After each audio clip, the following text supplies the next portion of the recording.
It's hard to believe that this tree was a stick about 6 years ago. So this is a Jack Frost Northwind maple sent to me by Isley Nursery.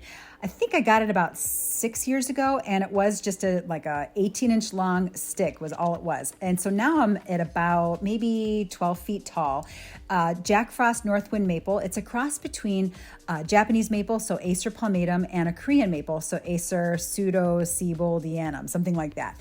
But it's hardy to zone 4, and I need to limb this back. I planted this about 8 feet off the side of my house. It looks closer because this little area on the side of the house, which is the fireplace dog house is what we call it, makes it look a lot closer than it is. But the actual side of the house is about 8 feet. So Jack Frost Northwind maple tops out at about 20 feet tall and 15 feet wide.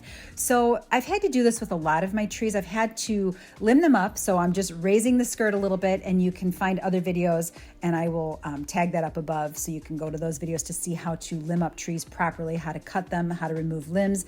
And I need to limb this up and cut it back so I can actually get into my gate.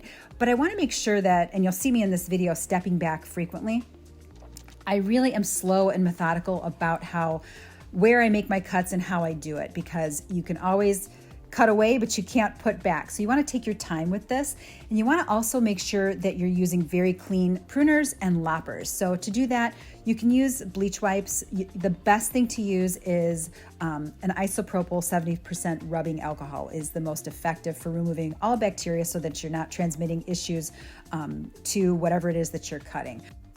So this is looking pretty good, and I step back frequently and observe it from a lot of different angles because this tree is just a gorgeous tree. And if you live in a cold climate, I'm a zone 6A, I was a 5B, I'm in the southwest suburbs of Chicago.